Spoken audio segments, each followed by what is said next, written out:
Ang dakilang pakikibakay nagsimula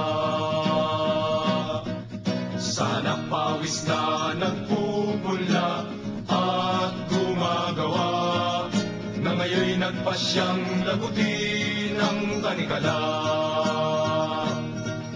Kanlibong bandilay iwagayway, ibagsak ang haligi ng tayong kaaway. Mga berdugong sabi pumapatay, dudurugin hanggang sa tagumpay.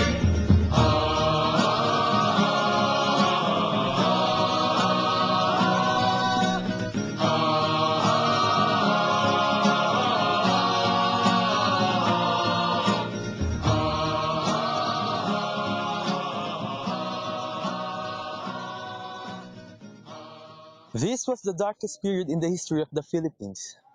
The Filipino people suffered greatly from Japanese brutality and cruelty and the puppet government on the hands of the Japanese. Are the Filipinos today still familiar with the things happened during the Japanese era? Let's have some interview and various people on their insights about this issue. May alam ka ba dun sa panahon ng Hapon? Wala. May nakwento ba sa'yo yung lolo mo, gano'n, or... Meron naman.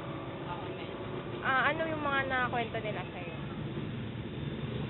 Yung mga hapon daw, sabi na lolo ko malulupit daw sila. Kasi napatay nila yung mga inocenteng tao dahil.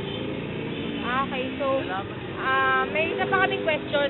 May alam ka ba na folk music? Or kahit yung pinapatugtog lang ng lolo mo, gano'n? Folk music wala? Okay, sige. Thank you. Panahon po nung hapon. Wala pa naman ako noon. Ano pa nga si mama, dalaga pa daw sila. Ano pong klase pamumuno daw meron nung panahon na yun? Mga matapang daw yung mga apong. Siyempre, pag may nakasalabas pa tayo, espada nga daw. Nanay ko. May mga alam po ba kayo na kanta na sumikat po nung panahon na hapon? Palagay mo sa akin, manyakin? Sige po. Thank you po. Panahon ng siyempre yung mga emperador nila saka si General Matita ang sukakop dito, siyang namuno. Kaya doon nagkakaroon ng tinatawag na kapas na yung sa naggaling ng Tarlac, pinahirapan sila. Death March. Death March, ayun. May alam po kayong mga music nun? Ha? Yung mga kanta po nun. Ay, mga hapon siguro kanta nung araw. Ay, wala akong alam na mga kantang Pilipina, kantang hapon noon. Filipino po.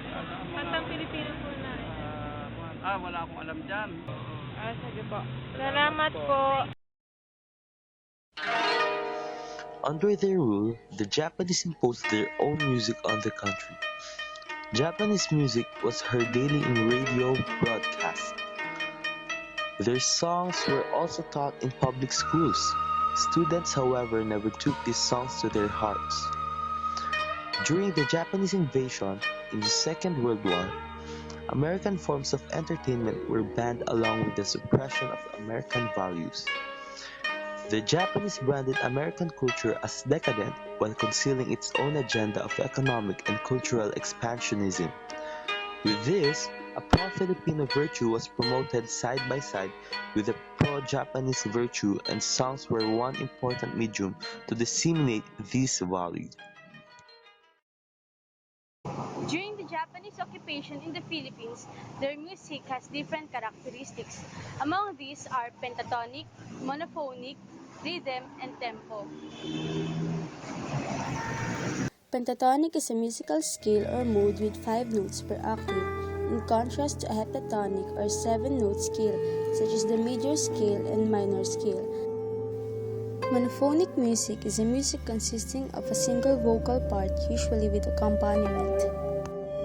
Them are movements marked by the regulated succession of strong and weak elements, or of opposite or different conditions.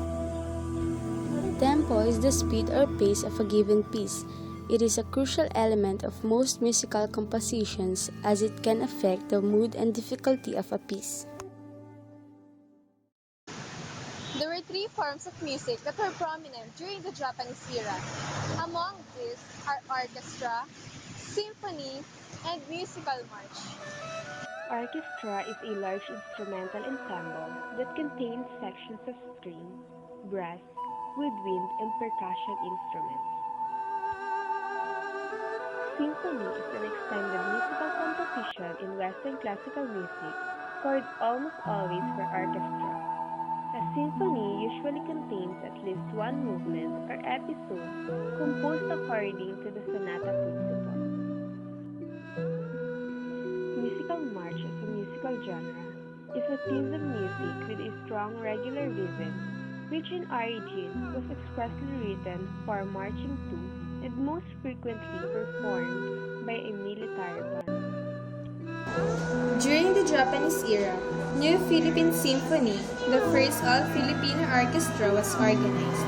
It performed an all-Philippine symphonic program in July 1942 with Francisco Santiago as conductor.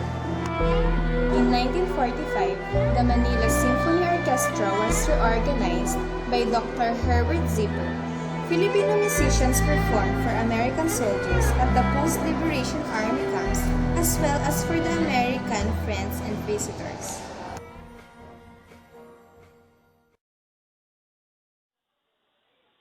Traditional Japanese musicians uses instruments that represents natural sounds and sounds of life.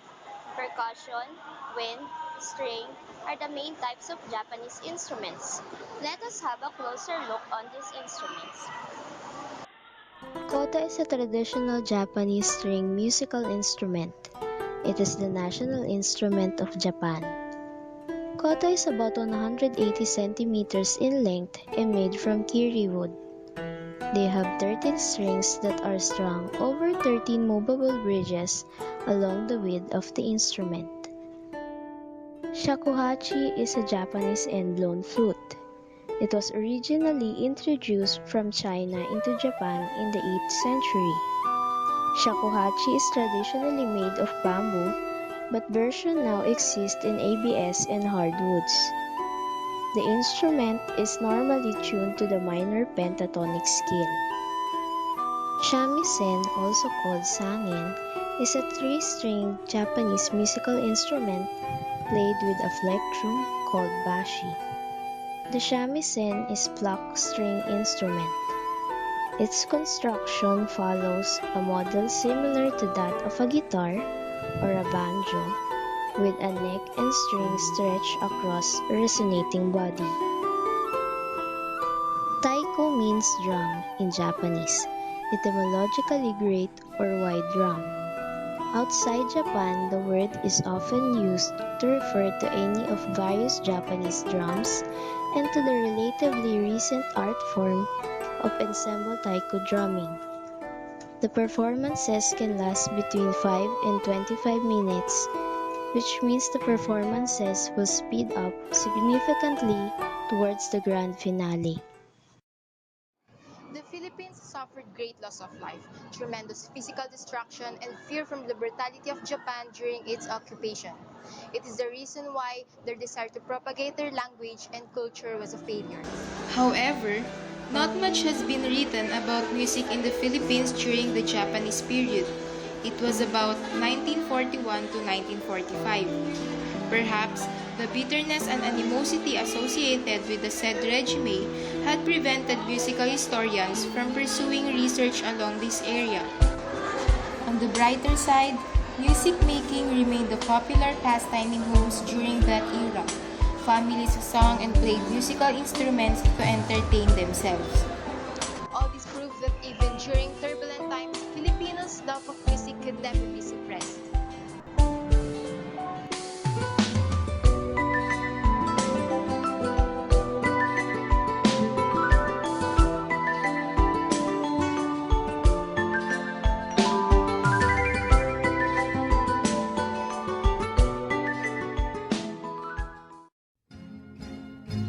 Dalawi-dawi ikaw kung magambahalo.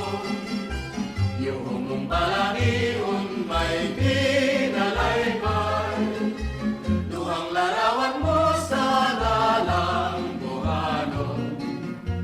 Iwata sa bukid kakataw sa baybay, tumandok sa bukid na bunhag sa payan, dayon sa tuburan nga dawhan durawan. Dalawi daw ikaw kung mag-ambahano, yung mong balahion may pinalaybay, duhang larawan mo sa dalang gahano.